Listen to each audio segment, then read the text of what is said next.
Hello friends, welcome back to my YouTube channel. इस video में हम पढ़ने वाले हैं Newton's first law of motion.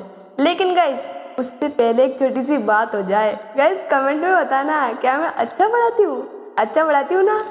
तो गाइस वीडियो को लाइक तो आपने कर ही दिया होगा, चैनल को सब्सक्राइब भी आपने कर लिया होगा, तो थोड़ा शेयर तो करो वीडियोस को, प्रचार करो गाइस थोड़ा वीडियो का।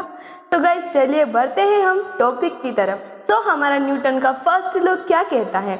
ये कहता है कि अगर कोई ऑब्जेक्ट रेस्ट में है तो वो रेस्ट में ही रहना चाहेगा, अगर कोई ऑब्जेक्ट मोशन में है तो वो मोशन में ही रहना चाहेगा, जब तक उसके ऊपर कोई एक्सटर्नल फोर्स अप्लाई ना किया जाए। यानी कि मान लीजिए हम बुक लेके बैठे हैं, अभी भी बैठे हैं, जब तक पापा हमें ना बोले कि तुम पढ़ लो। यानी कि कोई ऑब्जेक्ट रेस्ट में है तो रेस्ट में ही रहना चाहेगा। अगर हम मोबाइल में शॉर्ट्स देख रहे हैं, देख ही रहे, जब तक पापा हमें रुकने की ना बोले हम नहीं रुकेंगे। यानी कि जब तक जो ऑब्जेक्ट मोशन में है वो मोशन में ही रहना चाहेगा, जब तक उस पर कोई एक्सटर्नल फोर्स अप्लाई न किया जाए। If an object is in the state of rest it will remain in the state of rest, and if an object in the state of motion it will remain in the state of motion unless an external force is applied on it. I hope यहाँ तक आपको clear समझ में आ गया होगा। तो ये जो फर्स्ट लॉ ऑफ मोशन है इसको हम टू पार्ट्स में डिवाइड कर सकते हैं। This law can be divided into two parts.